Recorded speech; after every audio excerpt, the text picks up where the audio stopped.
Most philosophy tries to make life seem better than it actually is. It tries to find meaning in suffering, purpose in pain, reason in chaos. Arthur Schopenhauer refused to play that game. In 1818, he published a book called The World as Will and Representation, and in it he argued something that most philosophers had been avoiding since the beginning of philosophy itself, that life is fundamentally suffering, not sometimes, not for the unlucky, all the time, for everyone. And the strange part is, once you read him, once you actually let that idea sit with you, it doesn't make you depressed. It makes you clearer. It makes you kinder. It makes you understand why people do what they do in a way that almost nothing else can. His name was Arthur Schopenhauer, and he might be the most honest philosopher who ever lived. Schopenhauer was born in 1788 in Danzig to a wealthy merchant family. His father was successful, his mother was vain and social. His childhood was comfortable on the surface and miserable underneath. He watched his parents' marriage fall apart. He watched his mother pursue her own vanity and social status while his father spiraled into depression. And very early, he developed a view of life that never really changed, that underneath all the success, all the comfort, all the social performance, there was suffering, real fundamental suffering. He called it the will. Not God, not reason, not progress. The will. A blind, aimless force that drives everything in the universe, including us, toward wanting things that can never ultimately satisfy us. Everything in nature, in his view, is the same blind striving. A plant strives to grow, an animal strives to eat, to reproduce, to survive. A human strives to gain status, wealth, love, and security. And every single time we achieve what we're striving for, we discover it doesn't actually satisfy us. We want something else. The wanting itself is the problem. Here is where Schopenhauer diverges completely from almost every other philosopher, and he doesn't try to hide this, he doesn't try to make it sound noble, he just states it plainly. Life is suffering because we are always wanting something we don't have, and even when we get what we want, we suffer from the fear of losing it. And when we eventually do lose it, which we will because that's what happens to everything, we suffer from loss. So there's no escape. We are caught in a cycle of wanting, achieving, losing, and wanting again. Most philosophers look at this and try to find a way out. They try to find meaning, purpose, and reason. Schopenhauer looks at it and simply accepts it. And in that acceptance, something strange happens. The bitterness becomes almost gentle. Because if everyone is suffering, if everyone is caught in this blind striving, then every person you encounter is suffering exactly like you. Every person is wanting, achieving, losing, and wanting again. Every person is trapped in the same cycle. This insight, paradoxically, is the foundation for what Schopenhauer calls compassion. Not pity, not charity, compassion. The recognition that the person suffering in front of you is suffering exactly as you suffer, wanting exactly as you want, trapped exactly as you are trapped. And in my view, this is one of the deepest ideas in all of philosophy, and it comes directly from his refusal to make suffering sound less real than it is.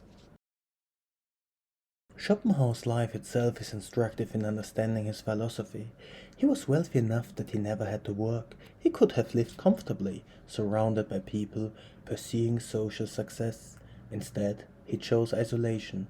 He lived alone, he ate alone, he kept a dog but few human friends. He spent his days reading, thinking, and writing. He was not particularly happy about this.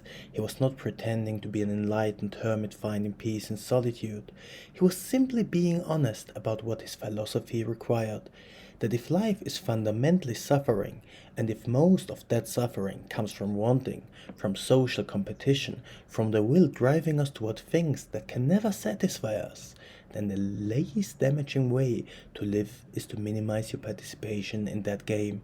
He wasn't running towards something, he was running away from the machinery of suffering that he saw grinding away in society around him, and he was honest about that too. He admitted that his philosophy wasn't pleasant, he admitted that it could sound bleak, dark, and even nihilistic, but he argued it was true, and the truth was more important than comfort. The strange thing about reading Schopenhauer is that the darkness eventually becomes liberating. If life is suffering, you stop expecting it to be anything else. You stop expecting to be happy. You stop expecting people to make sense. You stop expecting the world to be fair or meaningful or progressing towards something good.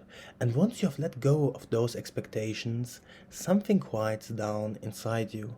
You see a person being cruel, and instead of feeling outrage, you think, yes, that person is caught in the same blind striving I am, wanting to dominate, to succeed, to prove something. They're not evil, they're suffering. They're just suffering in a way that's manifesting as cruelty. You see yourself wanting something, striving for something, and instead of chasing it desperately, you can step back and think, this is the will working through me. This wanting is not actually me. It's the blind force of nature using my body to continue its endless striving. And that distance, that ability to see your own wanting without being completely consumed by it, is a kind of freedom. It's not happiness. Schopenhauer was very clear that happiness is largely impossible, but it's a quieter state. It's acceptance. Schopenhauer believed that there were only two ways to escape the cycle, even partially. The first was through art. When you absorbed in music, in painting, in literature, you're momentarily freed from the will. You're not wanting anything, you're just experiencing. And for those moments, the suffering quiets down.